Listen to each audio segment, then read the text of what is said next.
Okay, well, I'd just like all the speakers and the panelists to come up, and I'd just like to quickly introduce the new folks that are joining us, the panelists. We have John Peterson, who's the Senior Vice President of Products and Customers from OSI Soft. We have Peter Guilfoyle. Seek. Oh, I mean Seek. I'm sorry, Seek. We have Peter Guilfoyle, who's the Vice President of Marketing from Northwest Analytics, and Bill Shield, who's the Solution Consulting from Schneider Electric Software.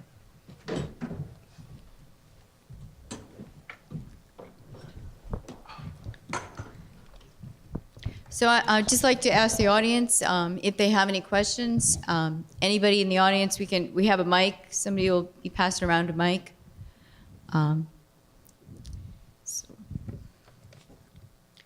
Okay. No, this is a quiet group, I guess. Okay, we got one right here. Okay, so this question is for James. How do you look at your giveaway over time? So I can see those plots on sort of a batch by batch basis, but if you want to see how you're doing on your giveaway over time, how do you look at that? Yeah, that's something that we actually look into. Obviously, pulling up from the historical data. So I think the good target audience is the business intelligence, the senior level management. So we actually request that functionality from Seek to publish to Power BI. So that way we can contextualize information a little bit more in summary format and present it over time, either the weekly or batch by batch and over annual basis. So we see the improvement, and that created some kind of metrics that way. If I add a little bit. Yeah, just to be clear, the analytic, the analysis and Seek to do that, it's trivial over any fiscal period you want to do that over.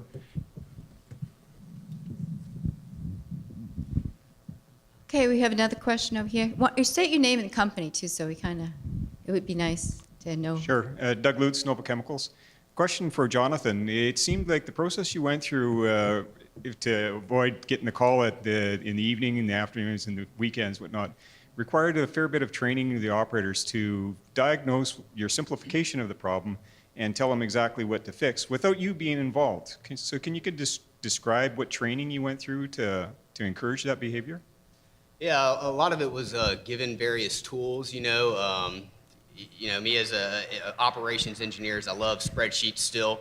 So we still have some of the things that at home they would call me and I'd have to get a piece of paper out and kind of calculate on my own. It's like, well, I can just very quickly give them a spreadsheet to do that calculation themselves. And so I say, you can call me, but make sure you've done the spreadsheet, and then you're going to call me because something I, instructed you on the spreadsheet doesn't make sense or something. Or, we'll have flow charts where they go to a quality flow chart or a checklist where they, fill out or say, if this, then this, if this, and then usually there's, somewhere where they'll get to where it's like, okay, call somebody, and even though we would get those calls every now and then, you would spend a lot of time with other engineers or the supervisors or the experienced operators and say, why is this a problem, and what can I instruct you, and how do I prevent this? And then over time, your flow charts get more advanced, and your instructions and tools that you give them just grow continuously. And as I give them more and more tools, I get less and less phone calls. Okay, do we have another question, or? I might have a question. What about, Terry, so has this solution that you had, has this inspired any continuous process improvement ideas? It's a journey. It's something that, in fact, for the Visual Factory, one of the units, both the units we started with have added a lot. They've said, well, we can add value here and there. They'd add actually a lot more pages for the operators to look at, something that they would show in the background. For instance, one of the units would have some pluggage issues, so we actually did like a ratio of flow to valve position, and when that ratio went too high, it would show red, and then they could go look at pluggage. Okay. Anybody else want to comment? Okay. What about scalability? Does anybody have any comments that they'd like to talk about, regarding, because we talked about that a little bit in the last session, but maybe somebody has some other things that they might, maybe, John? Yeah, I can go and start. Like Okay, we James. started pilot, like I mentioned before, started workstation right now. We expanded really rapidly, quickly, and we can expand some more too. So scalability, right now we're tidying one single source is OSI Pi historian, but there's a multiple connector that we can connect. So we're not wasting any kind of early investment. We kind of build on top of that as kind of Lego block approach.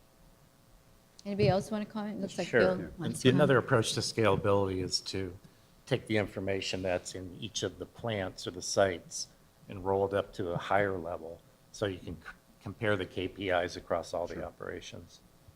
So Yeah, another- that's one thing that our plant manager in Pensacola really liked. In fact, he got all of his units to do a dashboard of visual factors. He could roll it up and see all of them and fairly quickly understand what's going on. Yeah, and Very good. I think your biggest limitation, the biggest limitation that we've seen to scalability ends up not being on the technical side of things, the software, Seek, Northwest Analytics, the tools from Schneider, all very robust. It's usually on the organizational side of things. How do you get them to take it and scale it out across a plant, across an enterprise? That's usually the biggest challenge that we've seen. Okay, we have another question here.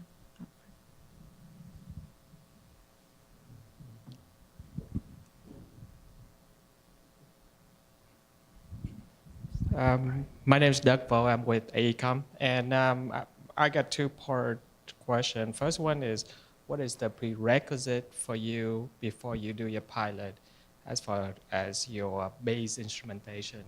How do you assure that what your instrument is accurate and good? And then second part is, I saw the value that you added at your conclusion. What about how's that compared to the rate of investment return? How much investment that you have to do for the new software and all that to compare the two? That's I think it was you. For the value, I won't say how much we invested, but we recovered it many, many, many times. And we did a proof of concept, and for that, we invested some money, which we got out of it just within months. We had enough success that we showed management this is something great, and they approved a lot of money to go out through the whole company with it. We essentially went from, I say, zero to hero. Hero we called the handhelds for excellence and reliable operations. In 90 days, we had our proof of concept in the ground, actually in the processor's hands, actually working. And we made a decision about 3 months after that to go forward throughout the whole company. I can make a comment on I think your first question, just reliability of your data. Is that all right? Right. So we, for our process data, like the pHs and temperatures and whatnot, some of the things that we would plot, it would come up and like, hey, that looks kind of skewy, what's going on? And so we'd show it to the I&E engineer or someone and say, hey, we have a problem with this instrumentation that we really didn't notice before because it just kind of got hidden in all the noise. And so now we kind of highlighted it. So what they would do is do some improvement, and then now the instrumentation is fixed and more reliable because we had some kind of way to prove it, right?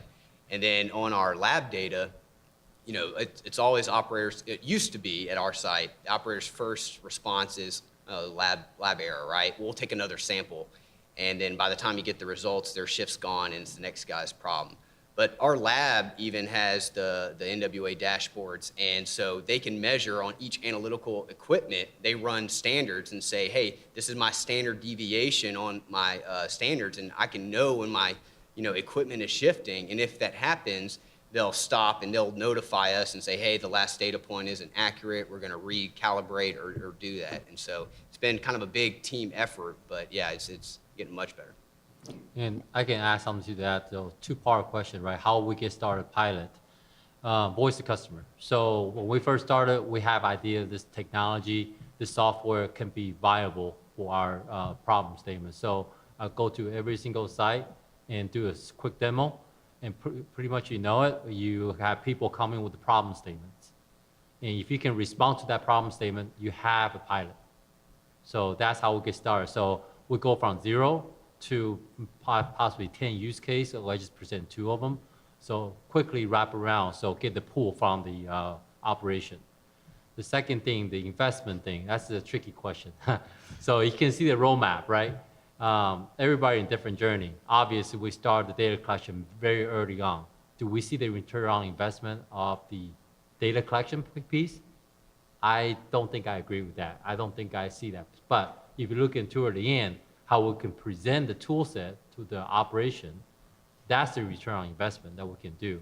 So depends on time frame you want to look for. The journey starts at different phases. So again, I keep talking about a journey, so you have to start somewhere. So data collection is the key, but that data collection, you can start collecting a lot of data in a short period of time, but usually after 6 months, you can start seeing some type of benefit out of it. And I think with most of the operations out there, they're already collecting the data that they need to then look at and analyze to get a good output. And as far as the return on investment, a good question to ask is how much do you value the mistake you don't make? Okay. That mistake, small one, large one, it's, think about your last, think about the last critical mistake you had, the unexpected shutdown. How much did that cost? That's a good place to start.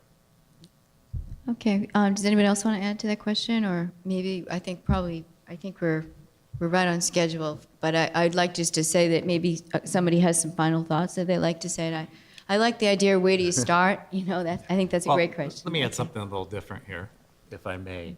One of the enablers of Terry and his solution was some procedural enforcement.